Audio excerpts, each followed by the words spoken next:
unhealthy. It would never look good. I felt like I literally had to shave my head like 2-3 times from like the time I was like 7. I was 9 years old. For real? Yeah, like my mother would shave it down like a little short little afro.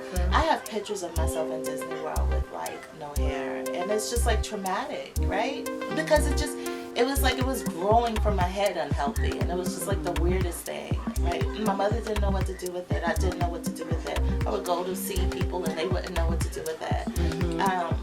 So I wore braids. I taught myself how to do micro braids, and I braided my hair. I braided everybody's hair. I was in business.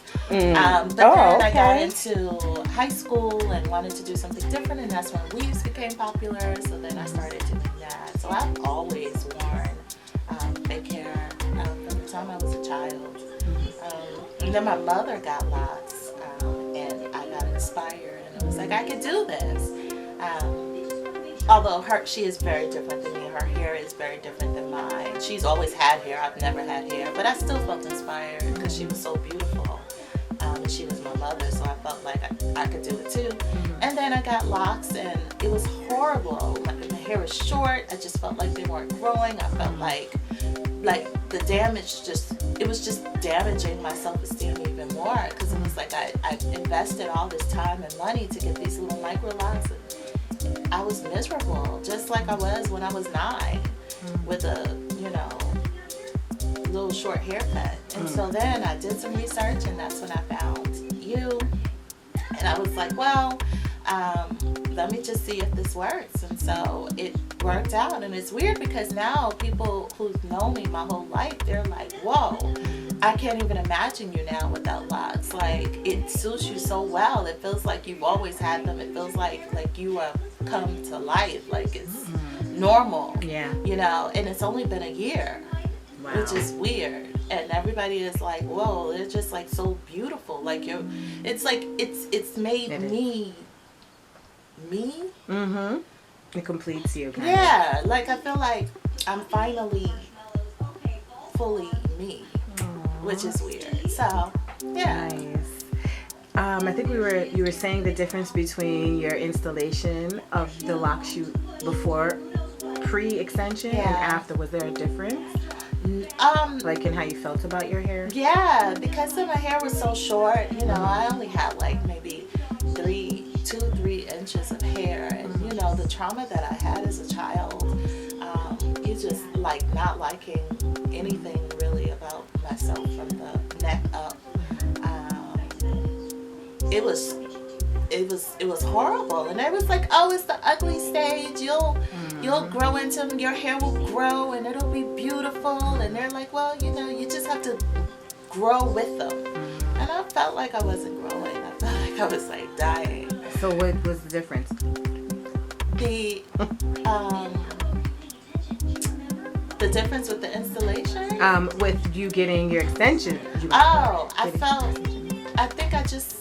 There was really no real difference with the extensions. They looked exactly the same, and nobody knows. Everybody knew that I had locks, and when I first got my hair locked, I was still wearing wigs. That's right. They did not even know that I had locks because my hair was so short, and I felt so horrible about it, and I was so uncomfortable. I was still wearing a wig. So when I finally got the extensions and I stopped wearing the wigs, everybody was like, is that what you were hiding? It was like a big coming out for everything. Wow. Yeah. Amazing. Thank you so much for sharing. Sure. Any advice, any last words? I don't know. I just feel like if it's something that you want to do, you should do it. I would not do it. It's freeing, and you'll feel people always say like beauty and like it's superficial and you shouldn't care about things, but you do. Like, it's just not true. You can't not care about the way that you look. So I think people need to just be honest and allow people to do whatever it is that they want to do to make themselves feel better. Because overall, when you feel you look good, you do good things, and the world is just a better place for everybody. Yes. So yeah, I say if you're thinking about it, don't think about it, just do it. Yay. Good advice. Thank you so much. You're welcome. Bye. Bye.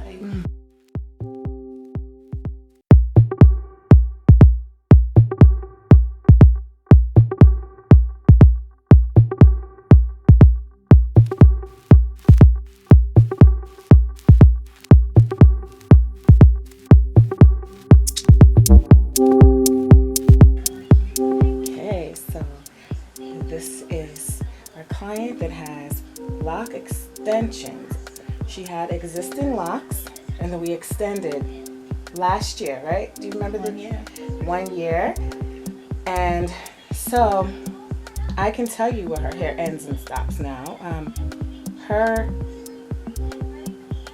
instance, here's one. This is her hair, and this is the extension. But it's designed to blend in really well. And when she first installed the extensions, the ends of her hair were lighter just naturally from the sun. But her hair, it still blends in, actually adds dimension if you see a slight color variation in it. I believe that was a number 4 we used. I don't remember. Actually, it looks like number 4, but it looks very brown. So this is the progression a year out of extending existing locks. So this foundation was already here. She had locks here already. And then she came to me when her hair was about 3 inches. And we extended it. December 2018, I believe. January 29th. So it's a year, almost exactly a year later. So tell me how has it been? The experience. I love it. It's easy. Yeah. It's easy. It looks like her hair, just like her hair now. The important thing I do want to say is she is local. So we made sure she kept her appointments, and because there are lock extensions, so there is a chance that sometimes you may lose a couple where they need to be repaired to stay strong. So this is her coming on a regular basis for a year. Minimal lock loss, but we were also able to catch any potential problems. We were able to really support her through her routine, and she really doesn't do too much to it, which actually worked in her favor. So I'll let you see this side.